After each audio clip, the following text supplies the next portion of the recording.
RLP supremo Nagaur सांसद हनुमान बेनीवाल द्वारा railway मंत्री अश्विनी कुमार वैष्णव से हुई मुलाकात को लेकर मेड़ता पंचायत समिति सदस्य सुरेंद्र बेड़ा ने मीडिया से प्रेस वार्ता की। इस दौरान बेड़ा ने बताया कि रेल मंत्री अश्विनी कुमार वैष्णव और सांसद हनुमान बेनीवाल के बीच में जो वार्ता हुई उसकी विस्तार से जानकारी दी। बेड़ा ने बताया कि नागौर सांसद हनुमान बेनीवाल ने किसानों के उनके हितों को लेकर रेलवे मंत्री से चर्चा की, जिसमें मुख्य रूप से रेलवे विभाग द्वारा मेड़ता पुष्कर रेल लाइन बिछाने को लेकर किसानों की जो भूमि अधिग्रहण की जा रही है उसको लेकर किसानों का पक्ष रखा। नागौर जिले में किसानों की ज़मीन की डीएलसी दरों में भारी अंतर है, जिससे किसानों को बड़ा नुकसान हो रहा है। इसके अलावा रेलवे लाइन को लेकर पूर्व में जो सर्वे किया गया था उसका अचानक बदलाव किया गया, जिसको अब जो नया सर्वे आया है इस सर्वे में राजस्व को भारी हानि हो सकती है आदि इन बातों को बेनीवाल ने मंत्री वैष्णव को अवगत कराया। वैष्णव ने सकारात्मक जवाब दिया, कहा कि जल्द एक कमेटी वहां विजिट करेगी। इतना ही नहीं, स्वयं मंत्री वैष्णव ने खुद किसानों से बात की, उनके फ़ोन नंबर लिखे और कहा कि जल्द एक कमेटी वहां आएगी और कमेटी किसानों से मिलकर अपना प्रस्ताव तैयार करेगी। इस दौरान सुरेंद्र बेड़ा पंचायत समिति सदस्य, राजेंद्र कमेडिया डांगावास, सुशील जाजड़ा डांगावास, रामकिशोर भगोड़िया, हनुमान भगोड़िया, किसान नेता सुशील रियाड़, हमने कहा ये रेलवे की तरफ से आपका ये जारी मैप है, हमारी तरफ से इसमें कुछ भी नहीं। रेलवे के जब भी अधिकारी यहाँ एसडीएम ऑफिस आए थे तो हमें ये मैप दिया गया था। इस मैप में आपको मैं बताना चाहूँगा, ये वाला मैप जो अभी रेलवे लाइन निकल रही है डांगावास, गणेशपुरा होते हुए ये महसा ये जो जा रही है जो यहाँ की तरफ, और ये पहले का सर्वे जो रेलवे की तरफ से ये कातियासिनी वाला ये वाला, मैंने कहा मंत्री जी जो ये वाला रूट है आपने जो ट्वीट किया था, देखिए मैं बताना चाहूँगा ये ट्वीट आप ट्वीट में आपने स्पेशली कहा था कि ये कातियासिनी रेलवे स्टेशन, जहाँ की इनमें कातियासिनी का एक भी कचरा नहीं आ रहा, इस मैप में एक भी कातियासिनी का कचरा नहीं आ रहा है इसमें, और ये रेलवे स्टेशन कातियासिनी से कई किलोमीटर दूर बन रहा है। और इसके अलावा इसमें हमने सबसे मेन मुख्य पे अवगत ये करवाया कि इसमें आपको रेलवे का बहुत आपको बेनिफिट होगा। अगर ये वाला ये निकलेगी तो इसमें रेलवे को बहुत ज़्यादा पैसे लगेंगे, आपका राजस्व खर्च ज़्यादा होगा। इसका मुख्य रीज़न ये वाला रूट जो 15 से 20 किलोमीटर दूरी ज़्यादा है इस रूट की, अगर ये वाला आप रूट लोगे जो ये कातियासिनी हो गया आपका जो पहले का सर्वे में है उसमें ओनली 8 किलोमीटर है, तो उन्होंने कहा ये कैसे हो सकता है दूरी रेलवे इतना, मैंने कहा इसके अलावा तो आप और चौक जाओगे, ये चीज़ें देखोगे। इसके अलावा यहाँ से मैं आपको बताना चाहूँ, यहाँ से लगभग 8 जिसमें 3 नेशनल हाईवे 3 बार क्रॉस हो रहा जी। ये मैं आपको ये नक्शे भी मैं दे दूंगा, लेकिन मैं बता देता हूँ नेशनल हाईवे 3 बार क्रॉस हो रहा। वहां पे मैंने कहा मंत्री जी वहां पे आपको मेजर ब्रिज बनाने पड़ेंगे, और मेजर ब्रिज का आपको पता है कि मिनिमम 50 करोड़ से तो ऊपर खर्चा होगा, और बाकी रोड पे अगर आप माइनर बना दोगे तो आपको 8 रोडें क्रॉस करनी होगी। और जो पहले वाला रूट है उस रूट में आपको मुश्किल से 3 से 4 रोडें वहां से निकलेगी। और इसके अलावा जो अभी आपने सर्वे किया है, इस सर्वे में 33 केवी और 440 केवी की जो लाइन निकल रही है उसके लिए टेंडर भी जारी हो गया, और 14 करोड़ रुपए तो उनको हटाने के लिए आप लगाओ, उनको आप पे करोगे।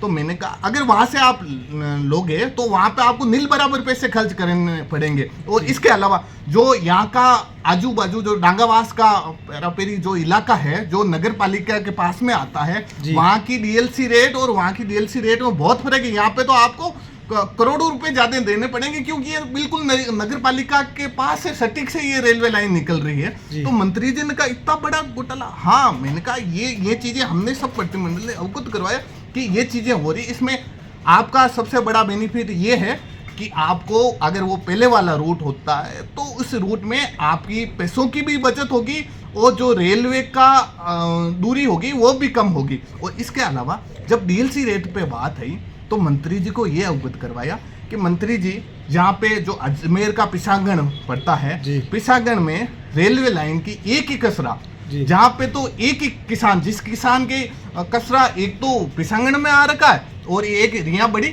मेरता सिटी में आ रहा है। पिसागण की डीएलसी रेट 3.5 लाख रुपए के लगभग है और यहाँ पे 20 से 25 हजार जो मेरता का असरा एक ही आदमी को एक तरफ तो पास में 3.5 लाख मिल रहे हैं और एक में 20 से 25। मैंने कहा आप जहाँ पे बैठे हो वहां पे तो आपको 3.5 लाख मिल रहे हैं और मैं आपके सेटिंग में बैठा हूँ यहाँ 20 से 25 कि ये हो ही नहीं सकता।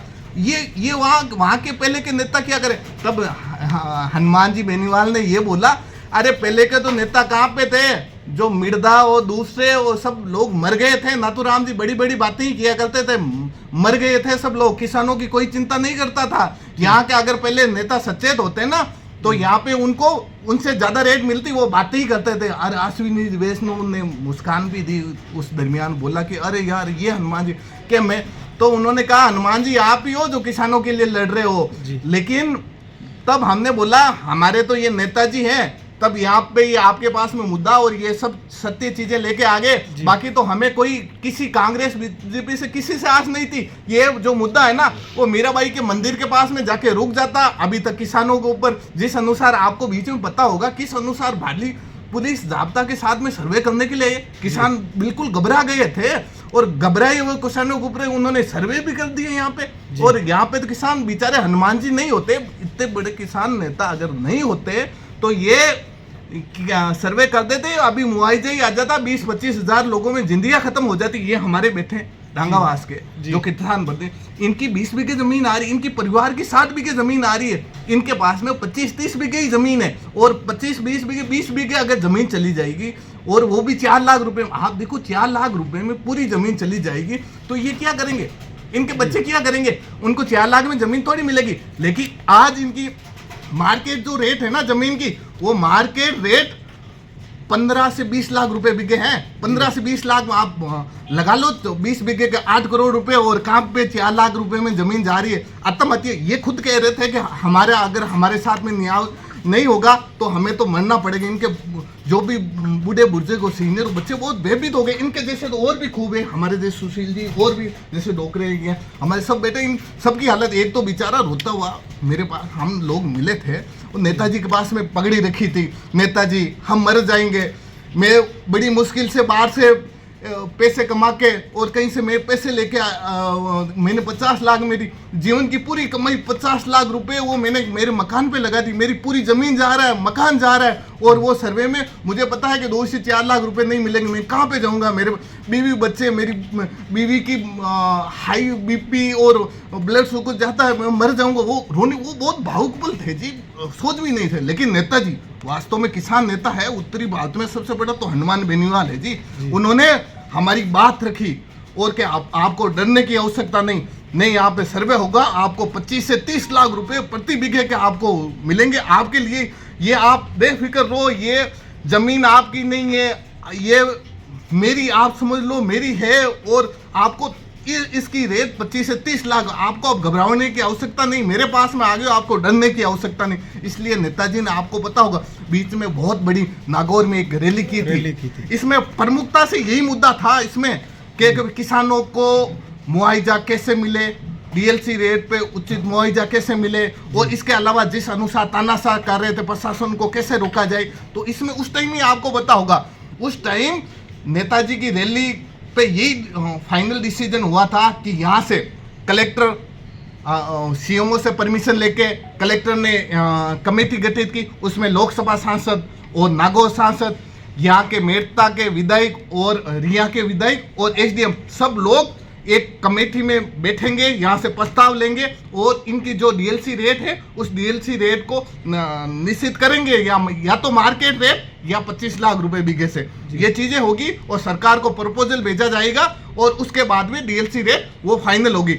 लेकिन जिस अनुसार कल अश्विनी जी वैष्णव मंत्री जी ने नेताजी से, हमारी नेताजी के साथ में मुलाकात हुई, वहाँ पे जिस अनुसार उन्होंने एक बात बोली वो मेरी रात भर से कानों में खटक रही। उन्होंने कहा, नेताजी आप मुद्दे है ना जांच पर रखे और ग्राउंड के मुद्दे लाते हो, और जो आप मुद्दे लाते हैं ना हमें चेक करने की आवश्यकता नहीं कि आप एकदम सत्य चीज आपने बोला तो ये 100% चीज सत्य। उन्होंने तुरंत वहाँ पे हमारे किसानों के नंबर लेके खुद उन्होंने मंत्री जी ने खुद नाम लिखा कि आपका नाम क्या, मैंने कहा सुरेंद्र बेड़ा नाम क्या, आपके नंबर बताओ, वहाँ पे आएंगे और वहाँ पे जो भी हमारे जो भी अधिकारी यहाँ के चेयरमैन और वो वहाँ पे आएंगे तो आपसे वार्ता करेंगे और आप जो यथास्थिति है बताइए। हनुमान जी ने बोला वो बिल्कुल सत्य मैं मानता हूँ। और उसके अलावा उन्होंने एक बात और बोली, हमारे साथ में बूढ़े पगड़ी वाले बाबा भी थे कि यार हनुमान जी आप तो पहले तो हम सोचते थे यंग लोग खूब है, आपके साथ में तो बूढ़े लोग भी सिस्टम है और ऐसे हमारी पगड़ी है ना, मेरे पिताजी भी ऐसी पगड़ी पहनते थे।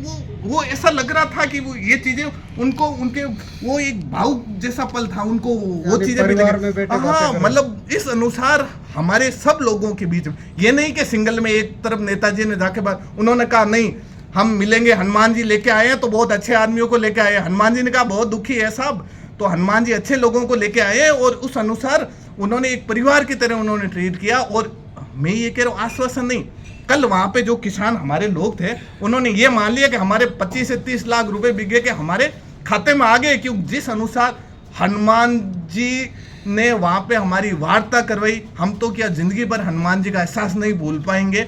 और जिस हमारे आदरणीय सांसद महोदय श्री हनुमान जी बेनीवाल जी अगर आज इस घड़ी में हमारे साथ खड़े नहीं होते जी तो कम से कम यहाँ पे 50 से 30 किसानों को आत्महत्या करनी ही पड़ती। जी उन्होंने आश्वासन दिया, साथ ले जाके हमारे मंत्री जी से मीटिंग करवाई, रेलवे मंत्री, हमारे जो नेता है यहाँ के, लोकल नेता है, हमारे एमएलए है, हमारे जो भी यहाँ के, तो वो क्या बोलते हैं हाँ चलो आपके जो कागज दे दो और हम कर लेंगे। अब हमें पता नहीं हमारे जाने के बाद वो कागज फाड़ के डस्टबिन में फेंकते हैं या कुछ करते होंगे। जी शायद मेरे को ऐसा लग रहा है कि वो कागज कहीं नहीं जाता, वो डस्टबिन में जाता है। जी। लेकिन हमारे प्रिय सांसद महोदय हनुमान जी बेनीवाल जी उनका ये है कि कोई भी पीड़ित है वो उनके लिए भगवान की तरह हैं। जी तो वो जाते हैं और उनको तुरंत फ़ोन अगर साथ में नहीं लेते हैं, किसी से बात करनी है तो स्पीकर ऑन करके सीधा बात करवाते हैं। जी और उसके अलावा जैसे हम गए थे वहाँ हमको ले जाके बिठा के एक टेबल पे जैसे हम अपने घर में बैठे हैं जी और बात करवा दी। मंत्री जी आए थे, बिल्कुल मंत्री जी ने बोले। और मंत्री जी सबसे बड़ी बात है, इतने बड़े मंत्री, रेलवे मंत्री हमारे भारत सरकार के, उन्होंने हमारे किसानों से नंबर लिए, खुद अपने पेन से लिख रहे हैं कि अच्छा। आपसे बात करेंगे सीधी। समय के अंदर जी अगर आरएलपी पार्टी मजबूत हुई यहाँ पे जी धरातल पे जी तो राजस्थान का किसान कोई दुखी नहीं होगा, राजस्थान का जवान कोई दुखी नहीं होगा। जी यहाँ पे जो अभी जंगल राज चल रहा है वो आगे नहीं चलेगा। पता है क्या कहा उन्होंने लास्ट में जैसे फाइल दी, उन्होंने टाइम मांगा कि 15-20 दिन में आपकी मैं मुख्यमंत्री के साथ एक मीटिंग करके उसमें हम आपका प्रस्ताव लेंगे। तो फिर हमने बोला भाई ये आ रहे हैं सर्वे वाले, आप कब लोगे?